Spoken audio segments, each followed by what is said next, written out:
Alors, notre communication d'aujourd'hui part du postulat selon lequel il n'y a de discours que pour autrui. En d'autres termes, on parle toujours pour et en fonction de quelqu'un, pour reprendre les termes de Ruth Amoussi. La construction de la locutaire est ainsi constitutive de tout discours dès lors que celui-ci a une influence certaine sur l'efficacité discursive.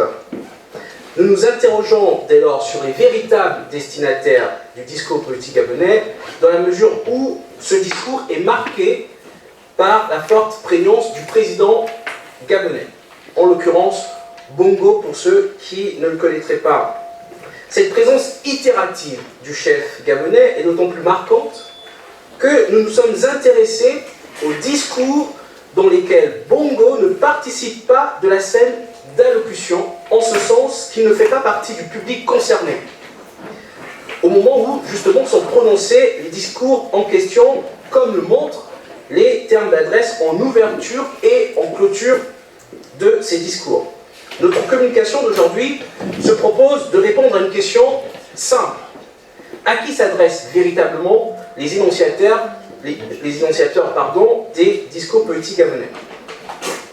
Alors, avant de continuer, nous précisons que notre corpus qui concerne les discours politiques gabonais, justement, part de la période post-conférence nationale, c'est-à-dire à partir de la chute du mur de Berlin, qui fait référence, qui correspond au sommet de la Bolle, qui marque l'avènement de la démocratie en Afrique, jusqu'à 2009 étant la date qui correspond au décès du président Bongo.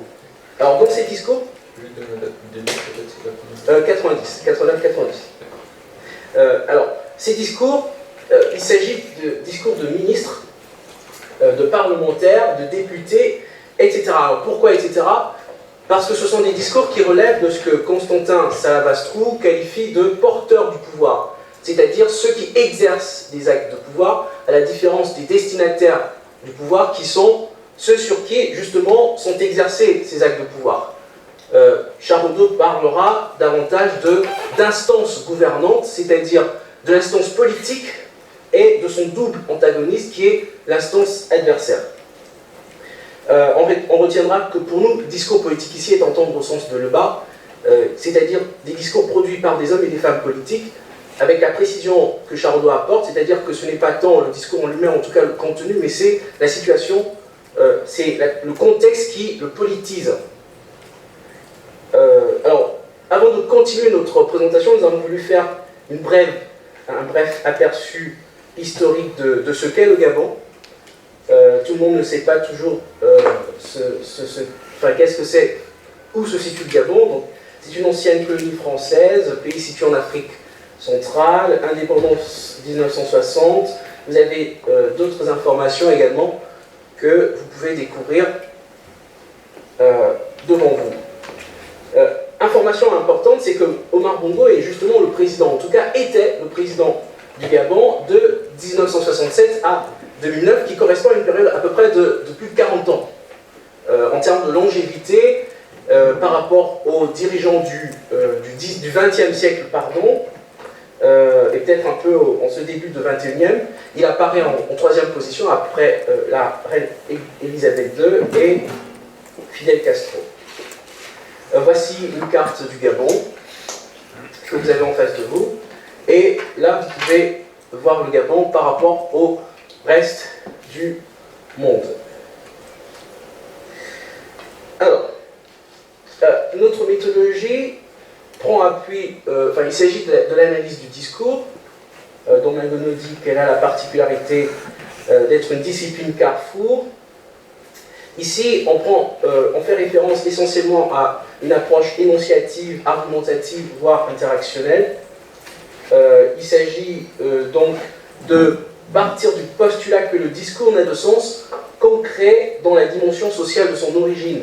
Le sujet est constitutivement hétérogène, à la différence des structuralistes qui nient l'influence du sujet. Le sujet ici a tout son sens et il doit être pris, on doit tenir compte justement de l'aspect social et du contexte qui influence considérablement le discours. Alors, quels sont les objectifs de notre travail? Il s'agit de montrer, à travers la notion de trope communicationnelle que nous avons développée par la suite, que les destinataires des discours politiques abonnés ne sont pas ceux que l'on pense être a priori. Il y a un autre destinataire qui est véritablement le destinataire, le principal destinataire des discours politiques abonnés, et nous voulons montrer comment les énonciateurs des discours politiques abonnés construisent justement les destinataires de ces mêmes discours. Et une question se pose à nous, c'est ce véritable destinataire des discours politiques abonnés peut-il être considéré comme un simple destinataire? N'est-il pas au fond ce que Bakhtin qualifie de sur-destinataire?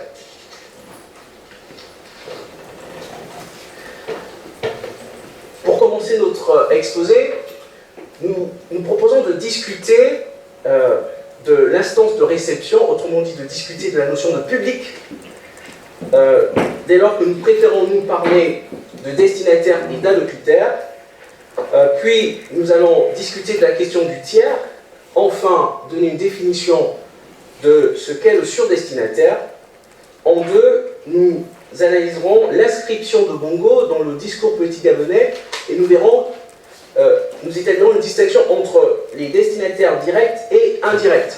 Pour terminer, nous observerons le schéma d'un bongo tout puissant, c'est-à-dire que le discours politique abonné se construit à travers un président, à travers l'image d'un président, dès lors qu'il est le véritable destinataire, il influence considérablement ce discours, au point qu'on s'interroge si, au-delà d'être un surdestinataire, on ne pourrait pas le soupçonner d'être à la fois ce que Mangono qualifie d'hyper-énonciateur. Alors, qu'est-ce que c'est que l'instance de réception? Nous nous appuyons sur une définition de Perelman qui donne une définition justement du public, de l'auditoire, en disant qu'il s'agit de l'ensemble de ceux sur lesquels l'orateur veut influer par son argumentation. Amossi reprend cette définition en précisant que globalement il s'agira toujours de l'instance à laquelle un discours s'adresse, explicitement ou implicitement. Alors, pour coller à notre étude, nous choisissons, nous, de parler davantage par rapport à une approche linguistique, de parler davantage d'allocutaire et de destinataire, à la différence du terme plus général, et là il est en italique pour montrer bien que nous nous appuyons à des mots, au texte d'Amossi, qui perçoit dans le terme de public une notion davantage générale par rapport à notre approche linguistique. Nous préférons donc la notion le terme de destinataire. Et pour cela, nous nous sommes appuyés sur le format de réception défendu par Goffman. On peut voir que dans les récepteurs d'un discours, il peut y avoir des participants ratifiés et des participants non ratifiés. On peut choisir, dès lors qu'on a un public, de s'adresser à une personne en particulier. Cette personne sera le véritable destinataire. Donc il peut y avoir dans l'adresse justement un changement de direction. Alors nous allons passer rapidement pour définir ce que c'est que le tiers. Pourquoi parler de tiers? Parler de tiers, c'est intégrer la notion que le discours est traversé par le discours d'un autre ou le discours des autres. L'autre est donc constitutif du discours. Cela fait référence notamment à la notion de dialogisme.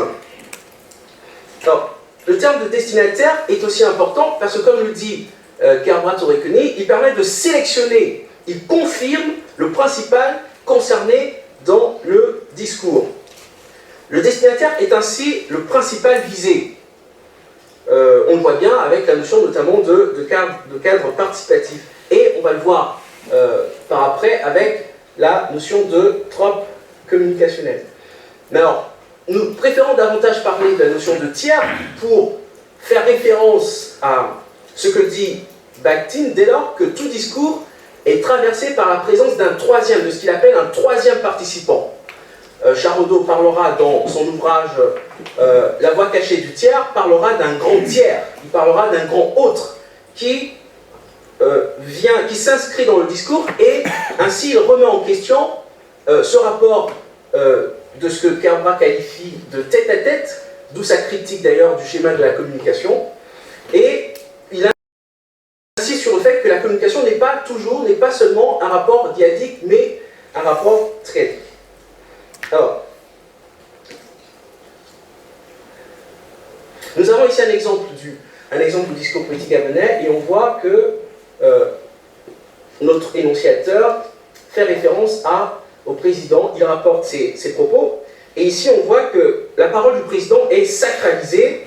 Bongo résume, il rend compte d'une certaine supériorité. La figure du président gabonais est ainsi sollicitée comme garant en tant qu'autorité légitimante. Ce qui nous fait revenir à la définition du tiers, et nous nous appuyons là sur les travaux de Volkrieg, qui dit « La question du tiers est complexe, elle a rapport avec le langage, le symbolique, l'autre, la référence, la loi, le père. Le concept de tiers implique une dimension transcendante d'extériorité. » Ce qui déjà laisse entendre, nous permet de nous interroger sur la notion de surdestinataire. Et là, on voit un discours de Charenton qui dit, dans le discours apporté, celui dont on rapporte les propos est toujours en position de tiers.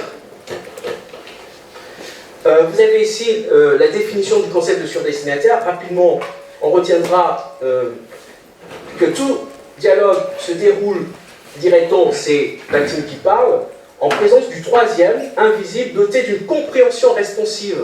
Et ici, le surdestinataire fait référence il peut faire référence au peuple, à Dieu notamment, par opposition à une conception du surdestinataire défendue par Moirand, qui voit plutôt la représentation d'un être idéal. Mais Mangono insiste sur le fait qu'il n'y a pas véritablement là moyen de faire une querelle, parce qu'il y a une forme d'inséparabilité entre les deux notions. Vous avez également une définition du surdestinataire apportée par Nam Sangli, j'espère bien prononcer. Le jugement ou l'idée à travers ce surdestinataire pourrait s'imposer quasiment sans discussion. Autrement dit, on peut faire appel à lui pour soutenir son jugement, ce qui est perceptible dans le discours politique gabonais, où les énonciateurs de ce discours vont s'atteler à citer systématiquement les paroles du président gabonais. Ici, vous avez un autre exemple d'un ministre donc, qui s'appuie sur Bongo. En rouge, vous avez des éléments importants. Il s'agit en fait d'un projet qui a été mené à terme, une région qui a été reconnue comme patrimoine mondial de l'UNESCO. Et ici, on voit que l'énonciateur s'appelle à marteler que c'est davantage le fait du président qui a permis que cela soit le cas. Alors, l'emploi justement de l'adverbe, certes, montre que le ministre concède une partie de ce succès aux critères techniques, critères sur lesquels l'énonciateur se garde bien d'insister, restreignant, minimisant l'impact qu'ils auraient eu sur la décision finale, ainsi que l'atteste la conjonction « mais ». Cette dernière vient, on ne peut plus clairement, relativiser la pertinence des aspects techniques, et on voit que le ministre préfère, à travers notamment le morphème, surtout, faire allusion, ce qui vient, la conjonction « mais » vient appuyer cela, elle vient donner le sentiment que la personne même de Bongo a été indubitablement, la condition sine qua non. L'argumentaire vise à montrer que c'est Bongo seul qui a permis que cela soit possible. Je le dis parce que Bongo l'a dit, et c'est vrai parce que Bongo l'a dit. Et on voit plus tard que ici il y a un lien, il y a une allégorie d'ailleurs de la paix. Bongo est associé à la paix, il y a une forme de personnification de la paix en la personne de Bongo, qui est considérée comme l'incarnation, vous pouvez le voir à la fin, l'incarnation de la paix en raison de son influence dans le discours. Vous avez un autre exemple où l'énonciateur parle de Bongo en tant que père. Ici, c'est le père, il l'a dit, je ne peux le contester parce que c'est le père. On voit une allusion en rouge plus bas, exemple 5. La maison du père, ce n'est pas tant le PDG qui est le parti au pouvoir, encore moins le gouvernement, mais le cœur du père, comme nous le sommes tous dans la maison du Seigneur, car Dieu habite en nous. Il y a une analogie entre le Père, Dieu, et ici le président Bongo. Alors en exemple 2, en exemple 4, il y a une citation il y a un slogan qui est un slogan dans une langue du Gabon. Et on voit ici qu'il est question, c'est une langue fan, et la signification c'est qui d'autre que Bongo, pour magnifier, pour montrer bien que personne d'autre que Bongo n'est en mesure de présider le Gabon, n'est en mesure de diriger le pays. Donc il y a ici une façon de nier la compétence des autres et de reconnaître l'influence seule du président gabonais. Et Gendong, qui est ici l'auteur de ce slogan, cherche à, on dira, montrer l'incapacité des opposants à assumer la fonction présidentielle, dès lors qu'il parle d'ailleurs d'un lien, et là on le cite, d'un lien quasi charnel entre le président et Bongo. Il n'y a pas entre le président et le Gabon. Il n'y a pas de Gabon sans Bongo, il n'y a pas de Bongo sans le Gabon. Alors rapidement, ici on parle de l'inscription de Bongo dans le discours politique gabonais. On voit effectivement qu'il est question de troisième, et ici on fait référence aux tropes communicationnelles. Alors je vous invite à lire, mais pour faire rapidement, il s'agit pour un énonciateur de feindre de s'adresser à quelqu'un, alors qu'en réalité il s'adresse à quelqu'un d'autre. Les marques, les indices d'allocution peuvent notamment montrer ici que le destinataire n'est pas celui que l'on pense être a priori, mais effectivement quelqu'un d'autre. Alors, ici on voit un exemple prononcé par un énonciateur qui, dès le début de son discours, va mettre en évidence des termes d'adresse dans lesquels ne figure pas le président gabonais. Sauf qu'à l'intérieur même de ce discours, il va opérer ce que Karl Brauer-König qualifie de renversement hiérarchique. Il s'adresse au président à la troisième personne de politesse ici, à la très haute attention du grand camarade président, pour montrer qu'il ne s'adresse plus aux destinataires qui sont dans l'adresse, qui sont mentionnés dans l'adresse, mais plutôt à Omar Bongo qui ne participe pas de la scène d'allocution, pour montrer véritablement que c'est à lui qu'est destiné ce discours, parce que c'est lui qui influence de manière considérable justement le discours politique gabonais. C'est lui que l'on veut atteindre, parce que c'est lui qui est maître du jeu politique. Alors, on découvre un exemple qui montre justement que Bongo a une importance considérable. Il est le seul capable, c'est encore lui, qui trouve des solutions durables et concertées à chaque situation qui survient dans notre pays et au-delà. On montre bien ici l'aspect du surdestinataire. Alors, quand on parle de dispositif, on fait référence aux différents acteurs de la scène de dénonciation, à l'appareil formel, qui parle finalement, et surtout à qui précisément. Pour nous, ce sont les énonciateurs gabonais qui parlent, ceux qui font partie des porteurs du pouvoir, à qui, non pas au peuple finalement, ce que Salvastro qualifie de porteur, mais à Bongo qui apparaît ici dans le schéma comme étant le véritable concerné, qui est un surdestinataire, ce qui montre sa position supérieure. Alors, pour finir notre exposé, on s'interroge finalement si, on l'a dit tout à l'heure, tout au début en tout cas, on s'interroge si, au-delà d'être un surdestinataire, le président Bongo ne serait pas également un hyper-énonciateur, dès lors que le discours politique gabonais est marqué par une forme de thésaurus, de stéréotypes qui font référence au président, et finalement, est-ce qu'il n'est pas l'alpha et l'oméga du discours politique gabonais? Alors, il me restait encore 2 minutes, mais je pense que je vais pouvoir vous les accorder. Donc, merci de votre attention.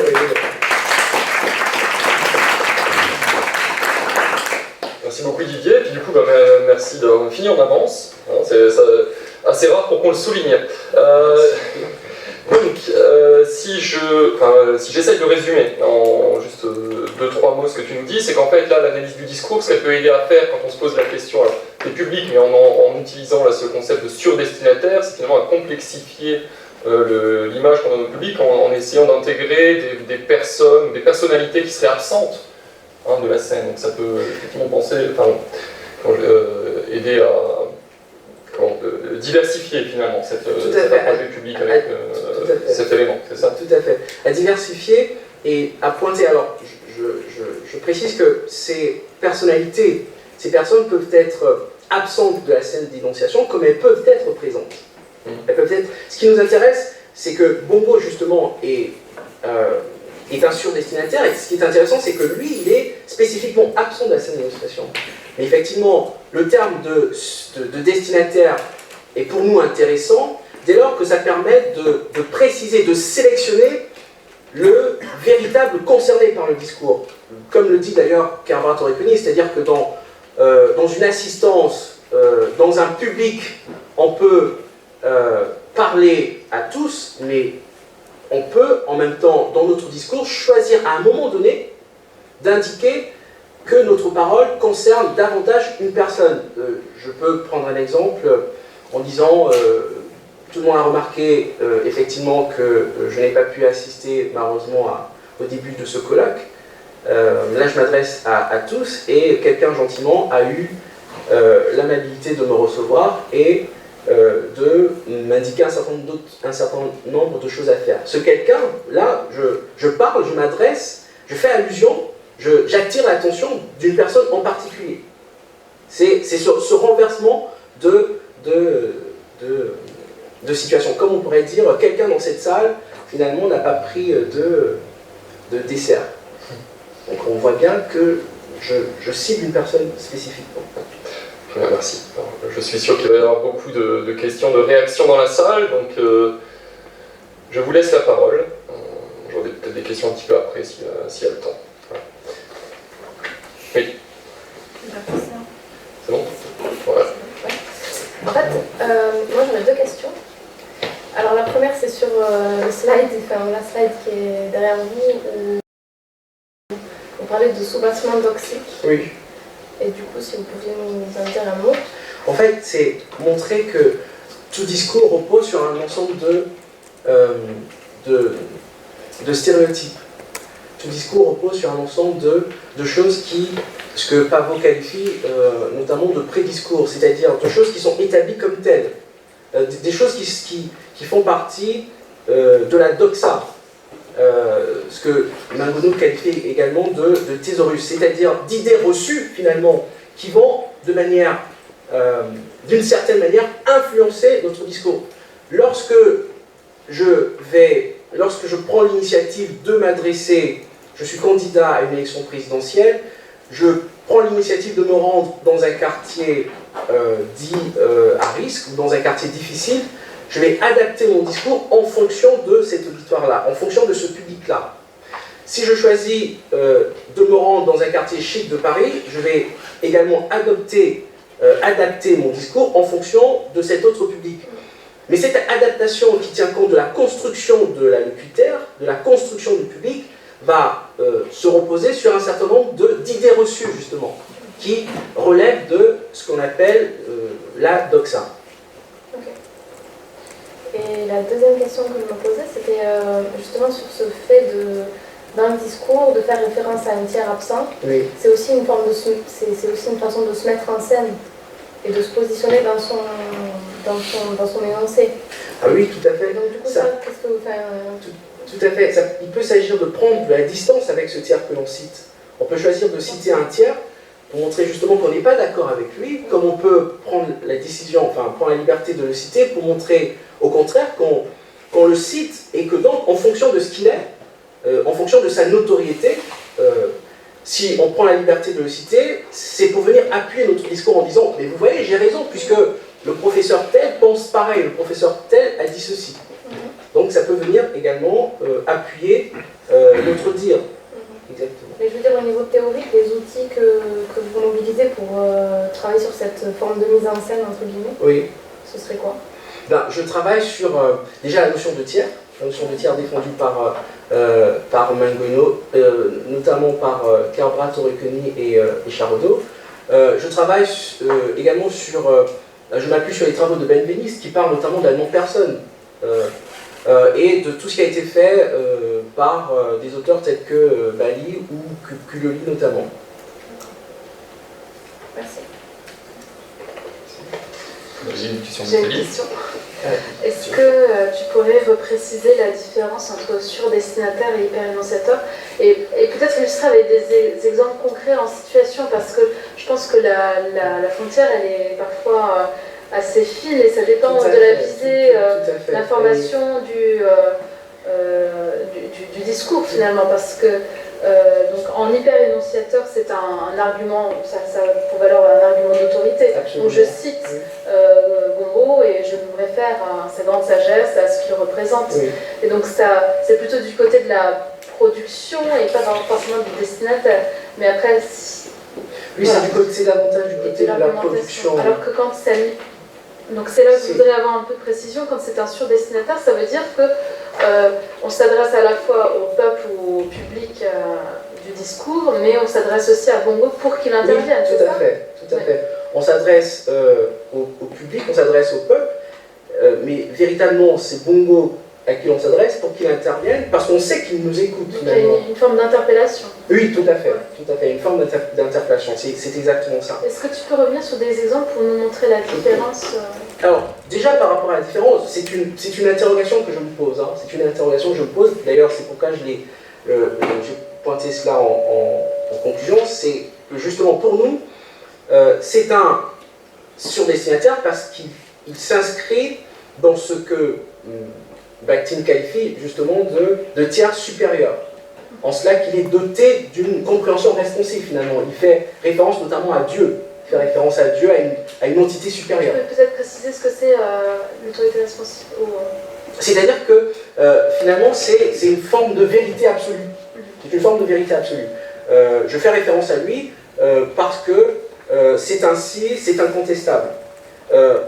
D'ailleurs on peut le voir à travers l'exemple ici d'un énonciateur qui dit en langue locale du Gabon, Omar Bongo nous a fait, c'est une façon de dire, qui d'autre qu'Omar Bongo? Il invalide le fait que d'autres seraient capables de pouvoir être à la place de Bongo, comme si être président était réservé exclusivement au président, à Bongo, effectivement. Et en même temps, on voit dans cet autre exemple que l'énonciateur qui est ici un membre de l'opposition, qui était en même temps opposition, membre du pouvoir, on sait qu'il n'y a pas véritablement d'opposition en tant que tel, on voit ici qu'il associe l'image de Dieu à un père finalement à qui on ne peut rien refuser, un père finalement qui détient la vérité, un père qui a toujours raison, quelles que soient les situations. Alors, parler d'hyper-énonciateur, c'est une question que nous nous posons finalement. C'est-à-dire que si pour nous, il nous semble presque évident que Bongo apparaît comme un surdestinataire, nous nous posons la question de savoir si finalement il n'est pas en même temps, en filigrane, un hyper-énonciateur, et c'est ce que nous essayons de démontrer par la suite. Après, dès lors que c'est une interrogation que l'on voudrait éclaircir, je n'ai pas là spécifiquement des précisions. Mais ce que je peux avancer, c'est que il y a Mengono associe l'idée d'hyper-énonciateur à une forme de thésaurus. C'est-à-dire que le discours politique gabonais est traversé par la pensée de Bongo. Sans même qu'on ait besoin de l'évoquer, on va parler d'un mot, d'une expression qui systématiquement fait référence, relève, provient de Bongo. Donc, c'est un exemple pareil, généralement, voilà, un exemple qui me vient, c'est, on dira, en s'adressant à la jeunesse, que la jeunesse est sacrée. La jeunesse est sacrée, ça fait référence à Bongo, parce que c'est Bongo qui a tenu ce discours. Et chaque fois qu'on s'adresse à la jeunesse, on ne manque pas de mentionner qu'elle est effectivement sacrée. J'espère avoir... oui, merci, oui, j'aime bien préciser. Merci. On a une question de Cosmina. Est-ce que, je suis là, oui, est-ce que tu pourrais nous dire comment tu as constitué ce corpus sur lequel tu as travaillé ici? Comment tu as constitué ça? Alors, déjà, j'ai assisté, j'ai participé à des doctorats du CREM. Cette question m'a été posée et je n'ai pas manqué de dire, comme je vais le redire là, que ça n'a pas été facile de constituer ce corpus. Pourquoi? Parce qu'il n'y a pas, au Gabon, comme dans un certain nombre de pays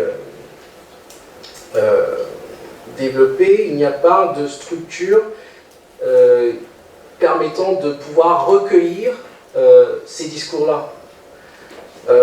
Donc j'ai dû me rapprocher des personnalités politiques pour pouvoir les avoir. Ça n'a pas toujours été facile. Après, j'ai fait le choix de m'intéresser à des discours qui partaient de la période correspondant relevant de la conférence nationale, donc 89-90, parce que avoir les discours avant était compliqué, c'était quasiment difficile, voire impossible de pouvoir les obtenir, mais aussi et surtout parce que cela correspondait davantage, je voulais moi m'intéresser à une période dite démocratique, pour voir s'il y avait un changement par rapport à ce qui se faisait avant. Donc je me suis intéressé davantage à cette période-là, donc 89-90, à maintenant, en tout cas, à la mort du président de Bongo. J'espère avoir répondu non. Ah, il y a... Oui. Oui, pardon. Donc, tu as travaillé sur une période, Oui. tu as tous les discours politiques de cette période-là. De cette période. Et tenu par qui, en fait? Par... Comment tu as choisi? Parce qu'on imagine que c'est plus gros, en fait, que ce que tu nous montrais. Tout à fait. Je n'ai pas choisi qui étaient les énonciateurs de ces discours-là. Ça n'était pas un intérêt majeur pour moi. Ce qui a guidé mon choix, c'était simplement des discours politiques qui étaient prononcés par ceux qui relevaient de l'instance politique et ceux qui relevaient de l'instance adversaire. Donc ceux qui faisaient partie de la sphère politique gabonaise, simplement. Sans me soucier de savoir s'ils étaient au parti au pouvoir, sans me soucier de savoir s'ils faisaient partie de l'opposition, si je devais essentiellement prendre des discours de ministres et exclure les autres. Ministres, députés, maires, enfin, peu importe leur fonction finalement, dès lors qu'ils relevaient de l'instance gouvernante, ça m'intéressait.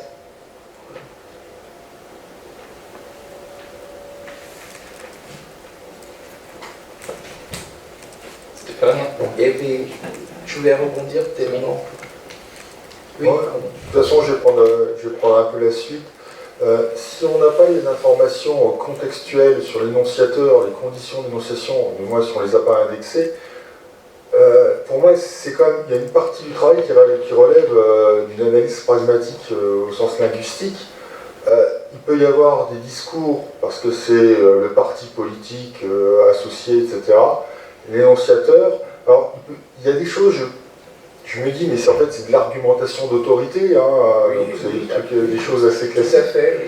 Et d'autres, en fait, je pense qu'il doit y avoir, enfin, parce que je peux déduire, il doit y avoir des éléments, en fait, il n'y a pas un message, il y en a deux, il y en a trois. Donc, on pourrait peut-être décomposer des éléments de discours pour dire, ouais, il y a le message qui s'adresse au public qui est venu, qui est sur place, ou qui lira.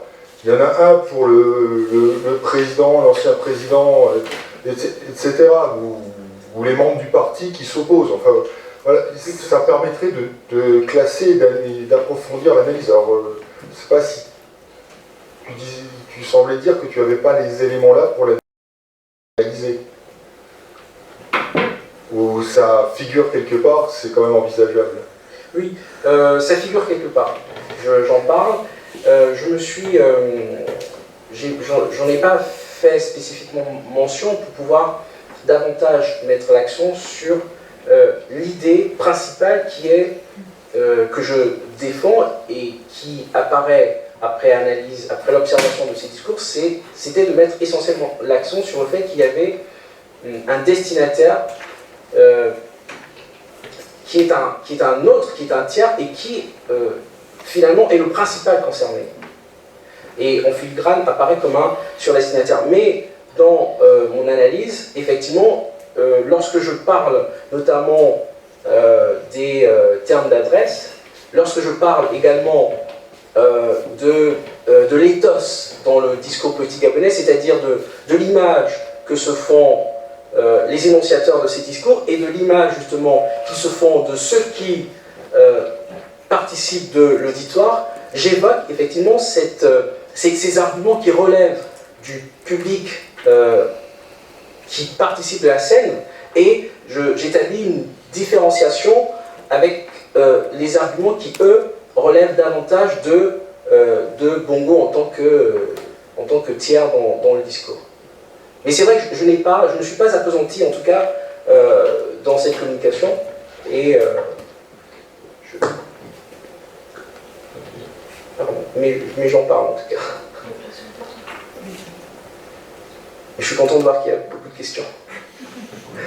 Peut-être que vous m'entendez. Oui, ça va, oui. Donc, bon, ma question, moi, c'est sur, je suppose, c'est une partie de votre étude que vous présentez là. Je me demandais, est-ce que vous avez étudié le support sur lequel ces discours-là ont été diffusés et justement le degré, c'est-à-dire de leur diffusion, parce que bon, là, Et je vous en prie. oui, il y a pas mal de régimes politiques dans certains pays qui utilisent ce genre de discours. Tout à fait. Et la seule différence, c'est qu'il y a des supports qui sont utilisés plus que d'autres. Généralement, pour ça je me suis demandé si vous avez utilisé aussi une étude là-dessus. Bien, je me suis vite posé la question. Je ne suis pas allé en profondeur, je ne me suis pas interrogé si cela avait un impact considérable ou si je devais en tenir compte, mais peut-être que je devrais dorénavant en tenir compte. Mais non, je n'ai pas fait cette distinction-là finalement. Si par exemple les multimédias, enfin le multimédia, la télévision publique ou la télévision tout court était un moyen qui était plus utilisé que d'autres, je n'ai pas fait cette différenciation-là, non. Est-ce que ce sont des discours qui sont tenus lors de meetings ou est-ce que des discours écrits, oraux? Non, je n'ai pas fait cette distinction. Sans doute vais-je m'intéresser davantage sur cet aspect ultérieurement. Sans doute. Mais la question est intéressante. Oui, alors je me permets de réagir comme je suis le maître de cérémonie cet après-midi.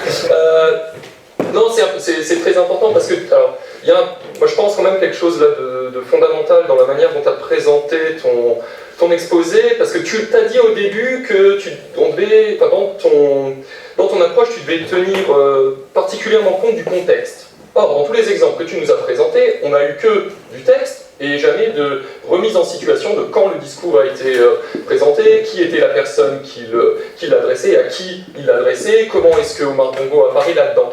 Et en fait, là, ça pose du coup un problème par rapport à ton approche, dans la manière dont tu le présentes. Après, tu l'as peut-être fait en amont, mais là, on le ressent pas du tout. Donc ça, c'est une première chose. Et aussi, toujours dans cette manière de présenter, j'ai l'impression, mais c'est peut-être une impression, que tu pars bien en tête avec l'idée que Bongo, c'est un surdestinataire, et tu dis même que tu vas le prouver. Alors c'est pas une question, il n'y a pas une problématique, c'est que tu sais déjà d'avance ce que tu vas montrer par ta démonstration, alors que peut-être il faudrait interroger le fait, justement en remettant en contexte aussi les propos que tu nous présentes. Est-ce que Omar Bongo est un surdestinataire? Je ne suis pas sûr que ça soit toujours le cas, j'ai l'impression que tu lis parfois de manière un peu trop littérale ces termes d'adresse, qui sont peut-être plutôt des termes protocolaires. Alors est-ce que c'est vraiment une adresse indirecte? Mais ça on ne peut pas le savoir parce qu'on n'a pas les conditions et on n'a pas le contexte justement dans lequel le discours a été prononcé. Alors peut-être alors si ce travail-là est fait, je vais présenter différemment. Je ne sais pas si c'est fini.